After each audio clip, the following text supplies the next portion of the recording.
તો હું બધું સમજી ગયો. મને ખબર પડી છે કે માણસ છે ને ખરેખર ગરજ નો હિયારી હોય છે. જે ટાઈમે હોકરાવાની તારે ગધાડાના બાપ કેવા તૈયાર થઈ જાય છે.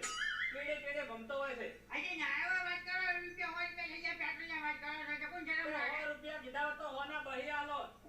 પણ આ મોહલ્લો ના ગઢવરોય. હા? ના જોતું તમારું બાઈક લઈને ફરતા હાડો માથે બોધી. અમે તો બસમાં જતા રહ્યા. અહીં જતા લો હા? જતા ઓ તારી આવા વળતા ના થઈ ગયા કોરા માટલા જેવા. હજી તો જાવું પડે ભાઈ સમયને અમુક મોન આલુ પડે એમ ઉમતા આગા ગરજ રેતની પડે. રેતની ગરજ પડે એવું ના સમજવું. હા રે ઘણી હા? ઘણી છે એ મજરે નહીં આવે. જે દાડે જે રેતની જરૂર પડશે ને એ તમારા આગળ હોય નહીં હોય. યાર ટ્રેક્ટરને ટોલે મગઈ જાય ટ્રેક્ટરને ટોલે મગઈ જાય ટોલે ઠલો તો આવી જે જરૂર પડશે ને એવી માટી તમને નહીં મળે દાડે. હાલ ભાઈ જો નથી આલુ ભાઈ